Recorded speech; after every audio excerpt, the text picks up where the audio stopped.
We are on Daf. Today's Daf is Daf Samach, and we are in Daf Nun Tes Amud Beis 59b. And we saw yesterday that in order to make an eruv in a city that has 600,000 people, it would have to be that there is no opening on two sides of the main thoroughfare from one side to the other. And however, if there's which means that there's only one entrance and the same is the exit in that city. However, if you have if it goes through from one side to the other, then it does count as a public thoroughfare. And since the service is 600,000 people, or there are 600,000 people in the city, it's considered an Ir Shel Rabim, Rashi says, and that's going to be the halacha that it has to. That you cannot make an eruv in the entire city at once. The Gemara is going to ask, well, what happens if you have one entrance to the city and the other side of the city is not a regular exit, but rather you have to climb a ladder or stairs over a wall in order to get out there. So it's not a regular entrance. Rabbi Ami bar Ada arpana Mirabba. So he asks a question of Rabba. Sula Mikano Pesach Mikan. There is an entrance on the one side of the public thoroughfare, but on the other end, there isn't a regular exit, but rather there are ladders that would climb over the wall and allow you to get out. Does that count as an opening? He quoted in the name of Rav that a ladder will count as an opening. And therefore, it does count that there are two openings to the city, an entrance and an exit. And since that ladder counts as an opening, that you now cannot make an eruv around this whole city. Amalu Rav Nachman, Rav Nachman said, don't listen to that. This is what Rav Ada said in the name of Rav. Sulam teres Pesach alav, teres mechitza alav. That the ladder will have either a mechitza, meaning it retains the wall that it's climbing over, that the halacha of the wall remains there, and sometimes it'll have the halacha of a pesach, of an opening. And how would we know which one it is?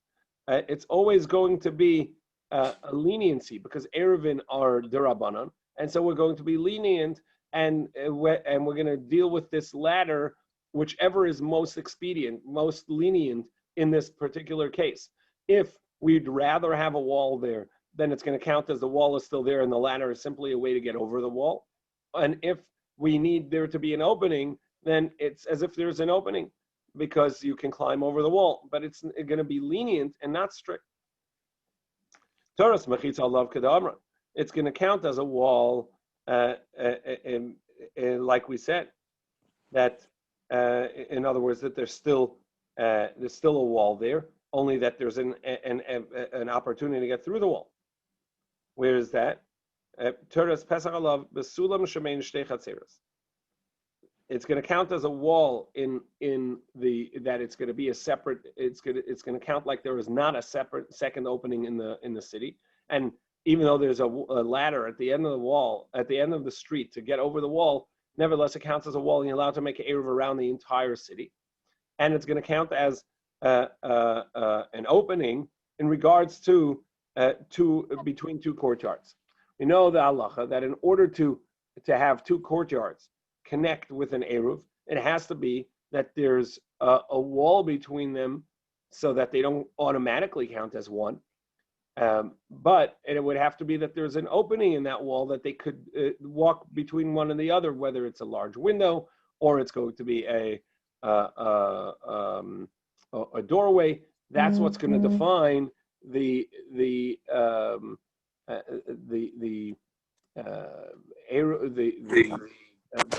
ability for the two courtyards to join in an eruv. So when there's a wall between the two courtyards, and the wall has a ladder over it, in order for it to be defined as two separate courtyards, the halacha is going to be that they don't have to join in an eruv because there's a wall there. However, the ladder makes it that they're allowed to join in the courtyard, an Eruv, because it's like they have a doorway there.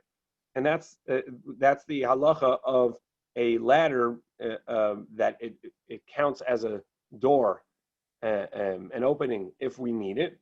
And in regards to this city, it's going to count as a wall and not a door, and therefore there's only one entrance and exit to the city, and you do not have to, and you're allowed to make an eruv throughout the whole thing.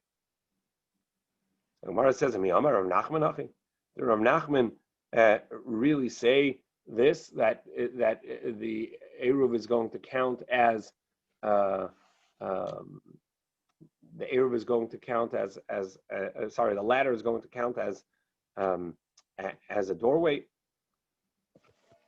when you need it, and a wall when you need it. Amar Rav Nachman Amar Shmuel, but Rav Nachman said in the name of Shmuel another halacha. Anshe chotza v'anshe merpesa. If you have a house in a courtyard, rather than the two dwelling side by side,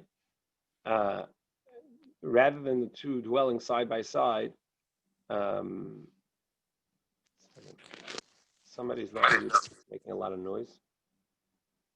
I don't know who that is. So please mute yourself if you're not muted. So Anshe Chotzav Anshe Merpesa Sheshochachu V'Lo Irvu. So you have two people, a house in a courtyard. Normally you have two houses or two dwellings that open into the courtyard. Here you have one that opens into the courtyard, and one is a balcony that opens into the courtyard. So what's the halacha of the people in the balcony?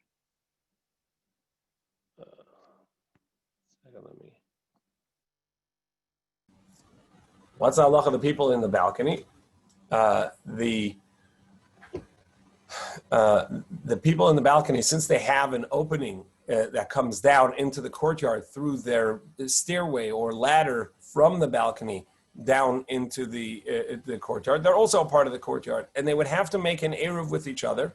And if they don't, they constitute an inhabitant of this courtyard that didn't make an eruv, and it would invalidate the eruv with everyone else if they didn't join in the bread. So what happens if they forgot to do so? Im yesh lefneim daka. If there is at the bottom of the staircase or the bottom of the ladder that comes from the balcony into the courtyard, there's a doorway, even a small ledge of 4 tefachim high. So arba, 4 tefachim, eina aseres. So then the balcony is separate than the house that's in the courtyard, and it will be considered a divider between the two dwellings, and it would count as that they are not a part of the courtyard. It shows a separation from the courtyard, and even though they didn't put in their bread, it would not invalidate the eruv. Vim lav, however, if they don't have anything, it's just a ladder that goes straight into the courtyard. Oseres, it would prohibit it, even though that there's essentially a wall, a separation between the two, because the balcony is high up, and all they have is a ladder. So you see that a ladder does count as an opening straight into the courtyard. And where it says, in that case, would be talking about where the balcony is not a second floor where it's all the way high up, or rather, it's no higher than 10 tefachim off the courtyard ground. Well, if it's not 10 tefachim off the ground, then who cares whether the ladder or the stairs have a doorway or a ledge at the end? The rest of the porch also is going to be a part of the courtyard. And where it says no, the ledge, it's the balcony itself is at least 10 tefachim. At least 10 tefachim. 10 amma wall. It has a wall around the majority of the courtyard, of the porch of this balcony. However, even though that it has even though it has the wall around the porch, it does have a gap of 10 tefachim, 10 amos at least, and that's the opening that's there, and that's the reason why this is going to count as, since it has an opening into the courtyard, but it's separate from the courtyard. It has an opening in the courtyard in as much as there's the gap in the wall around the balcony. However, the ladder is there in that opening. So even though the ledge of the porch is not more than 10 tefachim off the ground, so therefore it counts as a part of the courtyard. If it does have a barrier at the end of the stairway of this ladder, it's going to count as a valid. It's going to count as a valid barrier off of the courtyard itself. So even though that is low, it is less than 10 tefachim off the courtyard. Since it has a barrier along the edge, the bottom of the stairs is going to count as a good barrier. The kiva and the avedaka, therefore, since it made a ledge at the end of the staircase, is taluki istalikla me'acha. It has separated itself from the courtyard, and it would, if they didn't join in the Eruv, it's going to count as a good separation. Amar Rabbi Yehuda Amar Shmuel, Kollel sharitzpa basulamas. What happens if you have a wall between two courtyards, and the wall between two courtyards is full of ladders all along the wall? Even if there are more than 10 amos, which are about 15 feet, full of ladders to climb over one wall, climb over one wall to the other, nevertheless, Taras Mechitza Olav, it counts as a barrier and not as an opening. Rav Bruna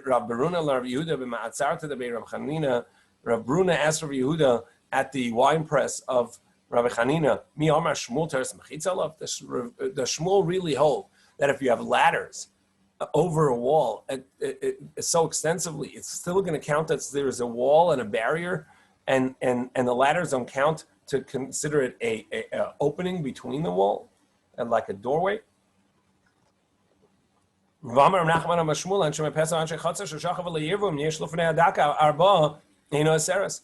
as we just saw in the case of the courtyard with the balcony, that he said that the people in the balcony, if they didn't make an eruv with the people of the courtyard, it's going to count as a separate courtyard. Because of this daka, because of this little ledge or doorway at the bottom of the staircase. But if not for that, b'imlav or seres. But if not, they would prohibit the courtyard, even though that they're essentially their only way down is through a ladder, through a door, through this ladder. And so you see that a ladder does count as an opening into the courtyard. So too, in the case where you have ladders all along the wall, it should count as a breach in the between the two courtyards, and it should count as they are one. And the relevance would be, if they didn't make an eruv between one and the other, then it would be prohibited to carry in either of the courtyards if they didn't put a bread in together, just like the people of the balcony not joining in the meal and putting in an eruv bread with the people of the courtyard, that they would prohibit just because of the walkway, the stairs from the upper floor to the lower floor. So there, here too, he responded to him. We're talking about that there are less than 10 tefachim from the balcony. The balcony is actually a part of the courtyard, not on account of the ladder, but on account of how low it is in the courtyard. Wait a second. If the balcony is not taller than 10 tefachim and it's a part of the courtyard on account of the height of the balcony, well then who cares whether there's a doorway or a ledge at the bottom of the stairs? That's not going to change anything. The balcony itself is a part of the courtyard. Gemara says megufefes. The balcony itself has a wall around it. Ad 10 amas, and there's an opening up to 10 amas in this balcony with stairs coming down or a ladder coming down. The kivin of a dak is taluk yistalik, and therefore, if there's at the bottom of these stairs there's a wall or a ledge, that's going to count as a separation from mehacha from the courtyard, and that's why the ladder counts as the daka, the ledge at the end of the ladder counts as a separation. However, the ladder is not what's making the connection to the courtyard. The height of the ledge, or really the lack of height in the ledge, that the ledge, the balcony is less than 10 tefachim, less than 35 inches off the ground. That's why they are automatically a part of the courtyard, unless they showed with this the bottom of the ledge at the bottom of the stairs that they are separating from the courtyard.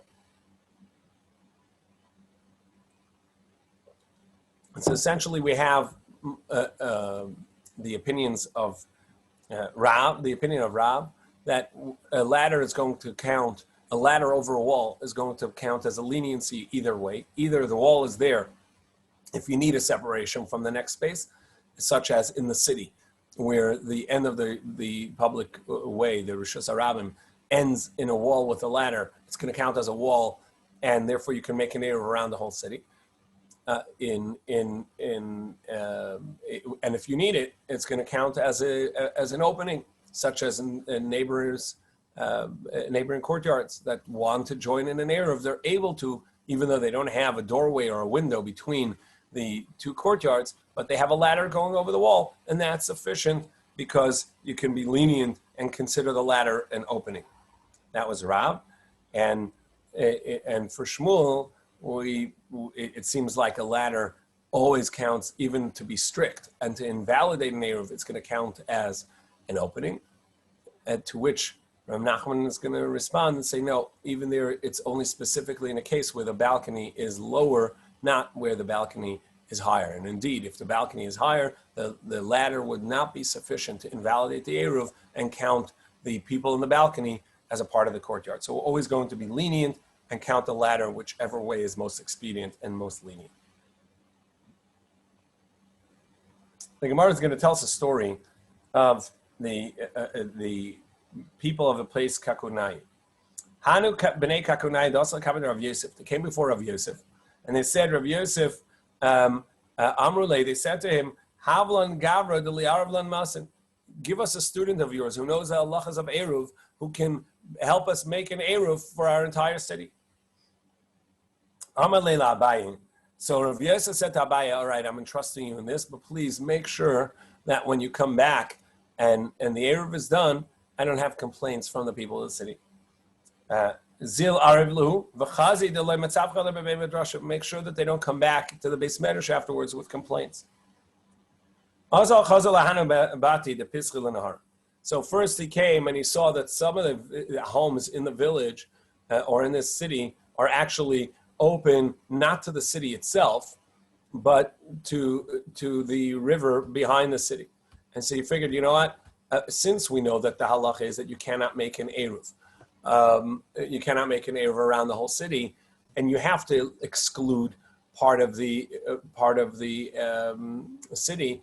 Well, let me exclude these houses that are really outside the boundary of the city, and they're not really open to. They don't have an opening into the city, but rather they're open to the river. Let's include those. Let's consider those as the exclusion of the city, and then we can make the eruv around the entire city.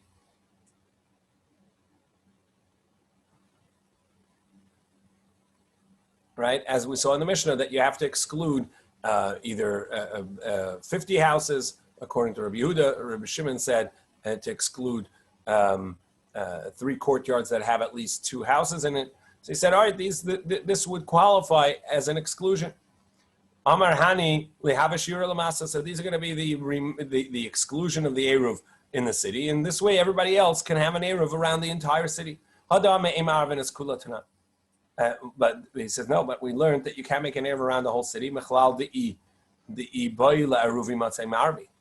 So it has to be that the people that wanted to be a part of this, that we're excluding, could have been a part of the city, and we're excluding them on account of that to show an exclusion. But these houses that were open to the river and not open to the city actually are their own independent space, because they can't be a part of the Eruv of the city anyhow, since they don't have access to the city. They don't have an entrance to the city. They don't even have a window into the city. Eli Abed Lukavis. He says, all right, so I'm going to have to make little windows between the houses that are outside the city, open to the river, and the village wall. This way they could, in theory, be a part of the Eruv, and they're not going to be a part of the Eruv, so that's going to be the exclusion of the city. Then he says, no, actually, we don't have to make some sort of connection between these houses outside of the city and the city. Because when it came to the village of Mechuzah, he actually did not make an Eruv the entire city at once, but rather he made each one of the alleyways or each one of the neighborhoods alone, because at the end of each neighborhood they had a ditch in the ground, and in those ditches they would store produce to keep it cool. They would store it in these ditches, and these were considered separations between each area, on account of that there were ditches in the with fruit with produce in the ground which separated them, which impaired the Beitori. This way, each one counted as a barrier between one courtyard and between one area and the other. And even though if they wanted to make an Eruv between one neighborhood and the other, they could not make the Eruv because there was a barrier, because essentially you couldn't travel, you couldn't just walk between one neighborhood and the other because of these ditches. And so since you can't go from one to the other, the ditch in the ground is going to count as a barrier, and you cannot make an Eruv between one and the other. And so you see, so too over here, you don't have a way to make an Eruv between these houses that are outside of the city, that are open to the river, and the city, and nevertheless it'll count as an exclusion of the Eruv, and therefore we can make an Eruv around the whole city on account of that we've left some out, and even though that it's not really left out, because we couldn't include them even if we tried. And then he said, no, actually this is not comparable to the ditches at all. There you could actually include all the neighborhoods in one Eruv, because you could have made an Eruv by the balconies that were over these ditches, and people can go from one structure to the other through the roofs or through the balconies. So even though that if you were walking the streets, each neighborhood was cut off from the next on account of these ditches that had produce in it, but if you tried to get from one neighborhood to the other, you could through balconies and roofs. And so they could have connected, and so they could have, in theory, made an Eruv combined with the whole city. And therefore, each neighborhood making an Eruv alone is excluding part of the other, and that would count. But over here, you actually couldn't include these houses that were outside of the city as a part of the Eruv of the city, unless we cut windows through their homes into the city. In this way, we could include them, and we're going to choose not to, and that would count as a valid exclusion of the Eruv, and then we can make an Eruv around the rest of the city. The Hasam ibai le'eruvi derech gagas, mahani le'ma'arvi. So he said, okay, so we have to make these windows. So then he reflected and said, no. So all this is going through, he's talking through all the steps that he would have to do in order to make this Eruv work, and who's going to be the exclusion in order to make the Eruv around the whole city, and include the whole city besides for some exclusion. And he wants to exclude these homes that are outside the city, open to the river, but they're not open to the city, so they don't count as an exclusion. So he wants to force them to make windows before Shabbos in order to be validly excluded from the Eruv. He says, no, actually, we don't need to make the windows.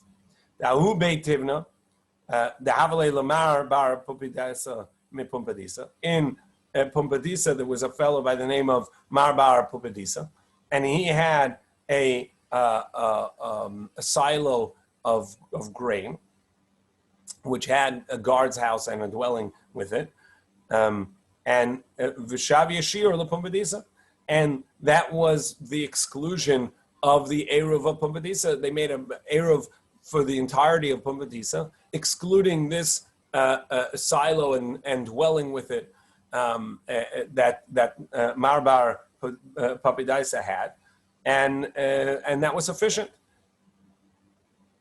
And so he, in the end, concluded that he can make the Eruv, even though that he did not cut a window from these houses outside of the city into the city, and the very fact that outside of the city there were some homes that were not included in the Eruv, that was sufficient to make an Eruv, including the entire city.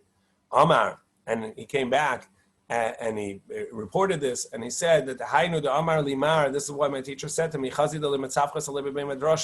make sure that there's no complaints afterwards in the Beis Medrash about how you made the Eruv, because I was about to force these people that were not going to be included in the Eruv to make windows into the city and do some construction when in reality it was not necessary.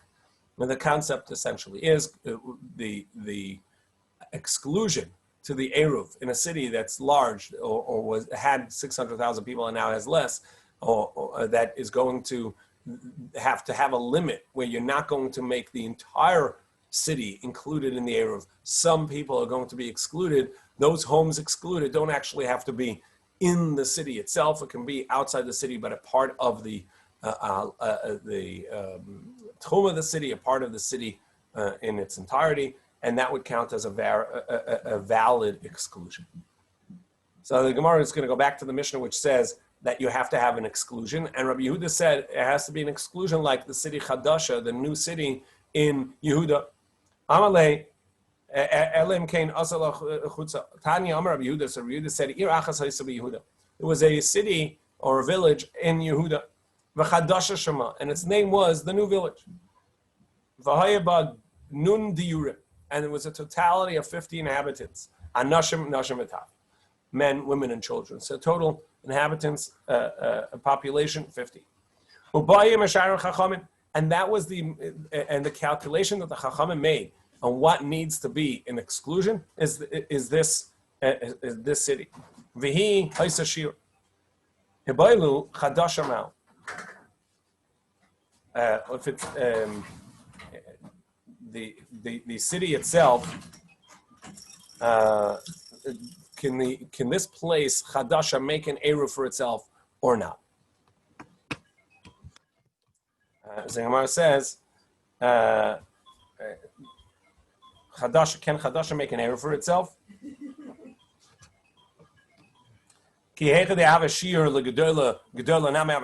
So you have this village outside, or this 50 inhabitants outside of, you have these 50 inhabitants outside of the larger city. The larger city can make an Eruv by itself on account of the 50 inhabitants that are left out. What about the reverse? Can the 50 inhabitants that are outside of the larger city make an Eruv by themselves on account that they're excluding the larger city? So that's that the Gemara says, of course. Rather, the question is, what happens if you have something similar to Chadasha, a small city of 50 dwellers that are not next to a larger city?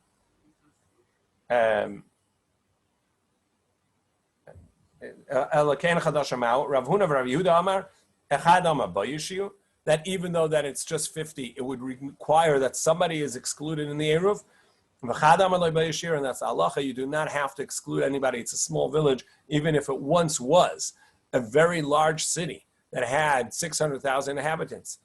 now that it's down so small that it's 50 inhabitants, you can make the entire the entire place an eruv itself.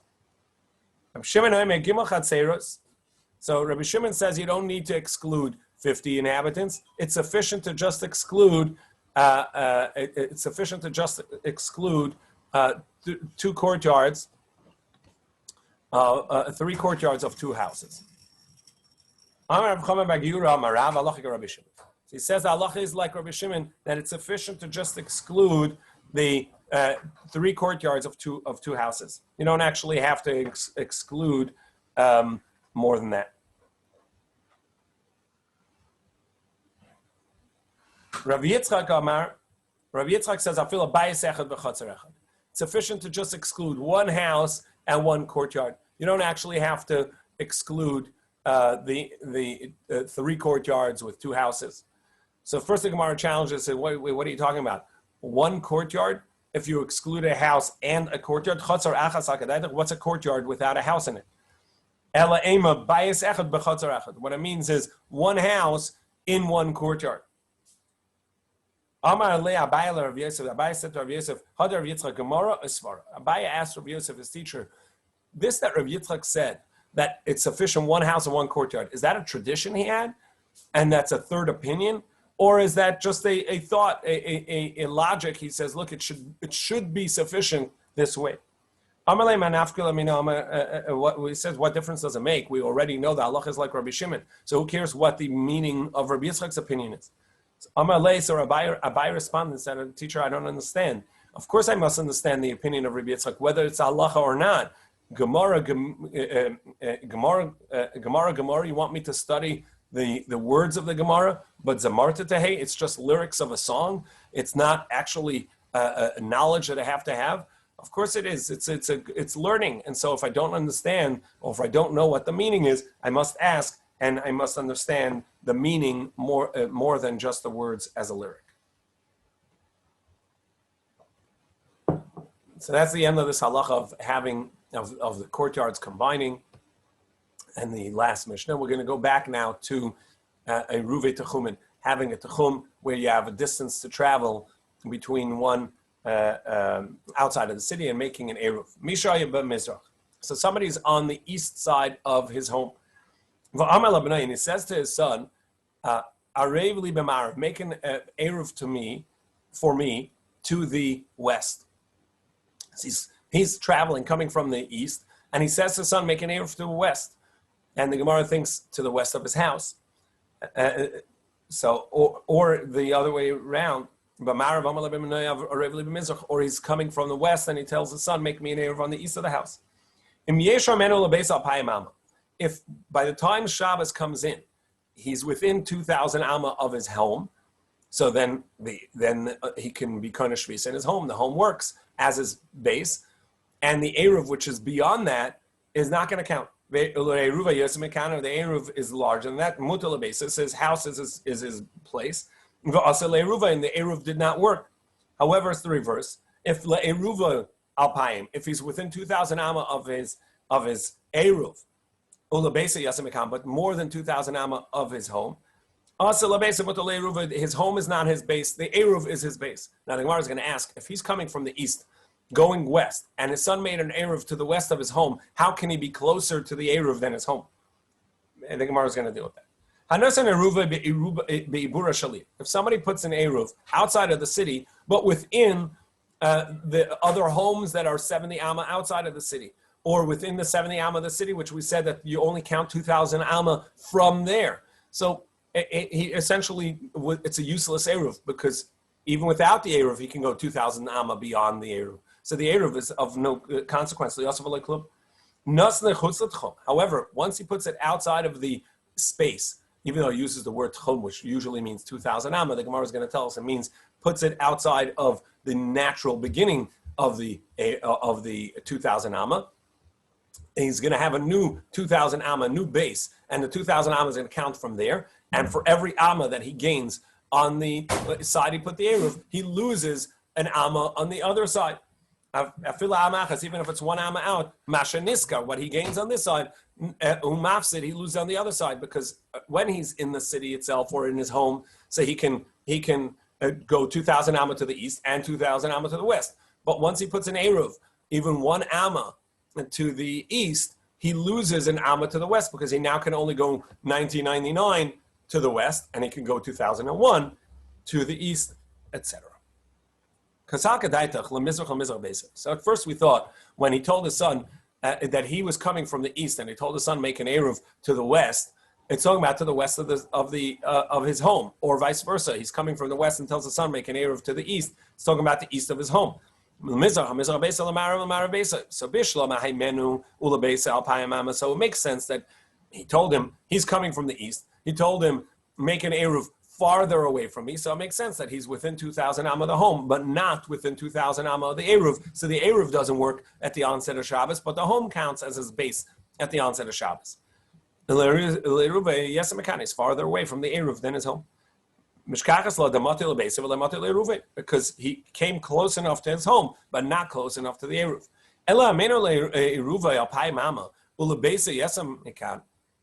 But this idea that he's 2,000 amma close to the eruv, but more than 2,000 amma from his home, how's that possible?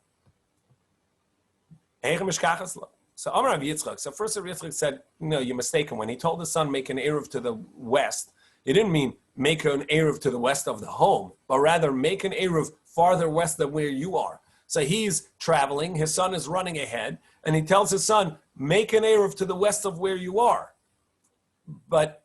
And then by the onset of Shabbos, he reached within 2,000 amma of the eruv that his son made, but he still hasn't reached the home. You think that it means to the east of the house, or to the west of the house?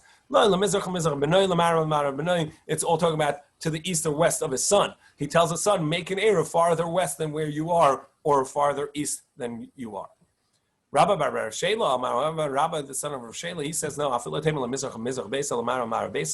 It could be that he told his son to make an eruv to the east or to the west of the house, but he's coming northeast.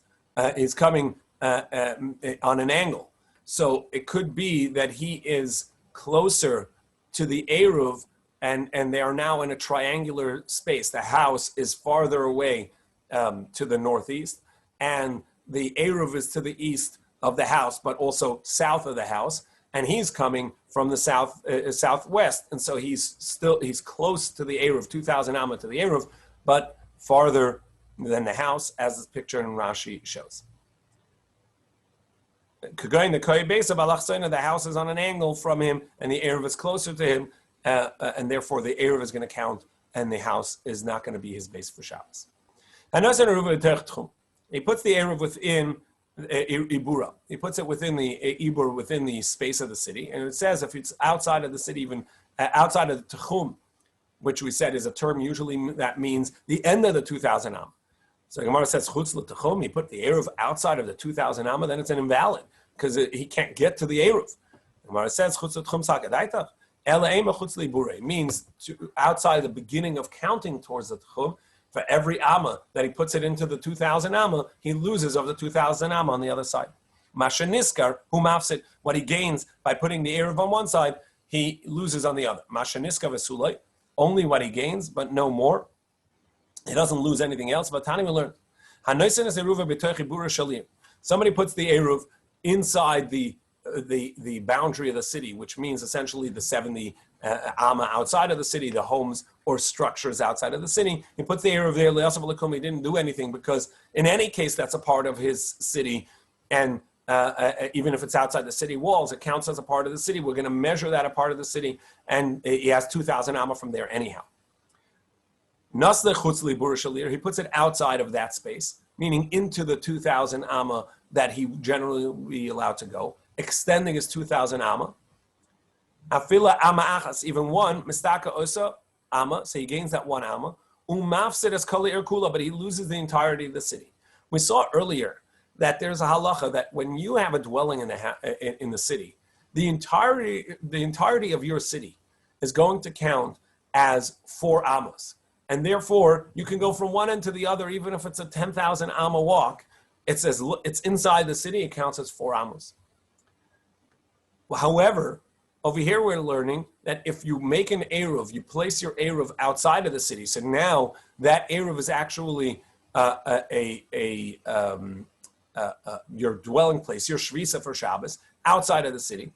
So we're going to count 2,000 amas back into the city, and you don't have you lose the length of the city. So if the city is a 10,000 amma wide city, you only get to walk in 1,000 amma. If you put an Eruv 1,000 amma outside of the city, you have 2,000 ammas towards the city, 1,000 amma to get to the city, and 1,000 in the city, and that's where your Eruv ends. You can't travel any more than that.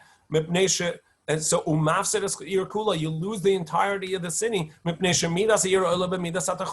because the city itself now has to count within the 2,000 amma. So Gemara says, look, there's no question. It's going to depend. If the count of 2,000 amma ends in the middle of the city somewhere, that's where your Eruv ends. That's where your travel boundary ends. However, if the city is only 1,000 amma wide, and you made the Eruv 999 amma outside of the city, so you have a little less than 1,000 to get to the city, 1,000 of the width of the city. Once you pass the city, the entirety of the city is now only 4 amma, and you can go another 1,996 amma outside the other side of the city because the city only counts as 4 amma. However, if it ends within the city, even an amma before the end of the city, now that's all you can do. Okay, the Rabbi Idi, like Rabbi Idi said, in the name of Rabbi Shua Levi, he's measuring, and he gets to the end of the 2,000. And that 2,000 measurement ends in the midst of the city. You can only walk until that midpoint of the city where the 2,000 ends.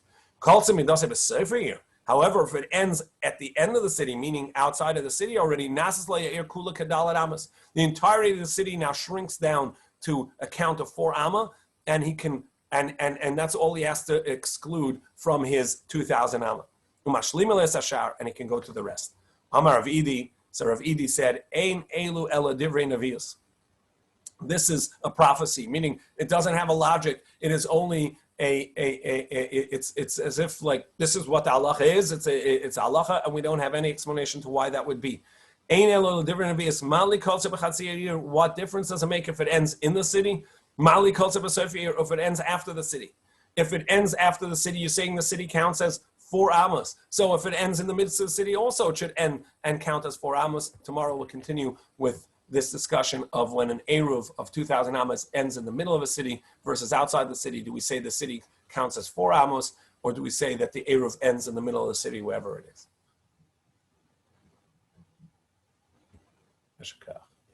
That was simple enough.